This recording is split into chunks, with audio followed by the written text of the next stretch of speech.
ఇన్నొద్దులు ఒక లెక్క ఇప్పుడు ఒక లెక్క అన్నట్టే ఉన్నది తెలంగాణలో షై పార్టీల జోరు.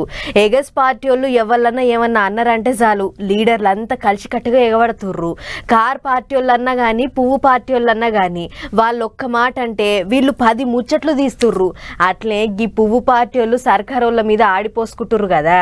అందుకే ఎగస్ పార్టీలో ఎంత పెద్ద పెద్ద లీడర్లున్నా అధికార పార్టీ వాళ్ళ బలమే అలాగుంటది. ఎవరన్నా ఒక్క మాట అన్నారంటే ఇక మంత్రుల కాడ నుంచి లీడర్లు అంతా ఎగబడి సాపిస్తుంటారు. ఇక ఇప్పుడు చెయ్యి పార్టీ వాళ్ళు అంతా కలిసి పువ్వు పార్టీ వాళ్ళ మీద గట్టనే ఎగబడ్డారు. పుట్టల ఏలు పెట్టినాక కుట్టమా అన్నట్టే అవుతున్నది కథ. తెలంగాణ చెయ్యి పార్టీ వ్యవహారం అంతా చూసే ఇన్ఛార్జ్ దీపాదాస్ మేడం కు బెంచ్ కారు బహుమతి ఇచ్చిర్రని పువ్వు పార్టీ వాళ్ళు కయ్యం తీసిర్రు కదా. అగో గాముచ్చట్ల మీదనే చెయ్యి పార్టీ లీడర్లు మస్తు గరం అవుతున్నారు. మాజీ ఎమ్మెల్యే జగ్గన్న అయితే ఇంకింత ఎక్కువనే ఆడిపోసుకున్నాడు. ఎన్విఎస్ఎస్ ప్రభాకర్ కి మైండ్ ఎమ్మెల్యే ఓడిపోయి మైండ్ ఖరాబ్ అయిపోయినట్టుంది. బెంచ్ కారు లెక్కన అది కూడా ఒకటి నిందన. అదేమన్నా 10 లక్షలు కడితే లోన్ ఇస్తున్నారు. ఆ బెంచ్ కారు పెద్ద పని. అదేమన్నా ఏ విమర్శ చేయాలో కూడా వీళ్ళకి అర్థమైతలేదు. మైండ్ బ్లాక్ అయిపోయింది బీజేపీలకి. కిషన్ రెడ్డి బీజేపీ రాష్ట్ర అధ్యక్షులు భార్య ఒకసారి ఎక్కడ బస్సు ఎక్కిన తర్వాత ఆ బస్సులో కిషన్ రెడ్డి గారి భార్య బస్సులో ఎక్కి ఒకవేళ టికెట్ ఫ్రీగా ప్రయాణం అవుతుందా లేదా ఒకసారి చెక్ చేయండి. రేకుర్తి సమ్మక్క సారక్క ఉత్సవాలకు పోయిన మంత్రి పొన్నం సారు కూడా పువ్వు పార్టీ వాళ్ళను గట్టిగా అరుచుకున్నాడు. ముట్టుకొని చూడర్రి అన్నట్టు మాట్లాడిండు.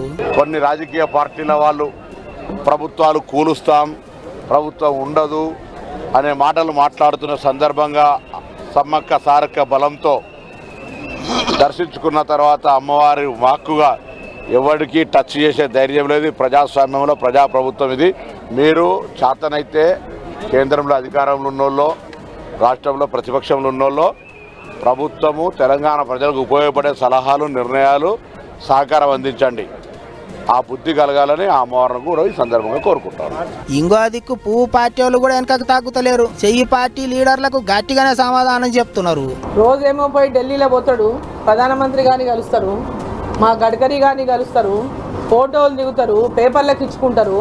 ఇక్కడ వచ్చి మాత్రం మేము చేసినామని చెప్పుకుంటారు. కిషన్ రెడ్డి గారు ఏం చేసిండ్రు, తెలంగాణకి ఏం అభివృద్ధి జరిగిందనేటటువంటి మాట మాట్లాడడానికి వాళ్లకు కొంచెమైనా సంస్కారం ఉండాలని చెప్పి నేను తెలియజేస్తాను. గదా అన్నట్టు ఢిల్లీకి పోయి పువ్వు పార్టీ పెద్ద లీడర్లకు చెల్లబట్టలు కప్పేది మీరే, ఇక్కడికి వచ్చి మైకులల్లో తిట్టేది మీరే. గిదెక్కడి కథనో ఏమో అన్నట్టు మాట్లాడింది అరణమ్మ. ఇట్లా 2 పార్టీల నడుమ బెంచ్ కారు ముచ్చట్లతోని రగులుకున్న కిరికిరి ఏటేటో పోతున్నది.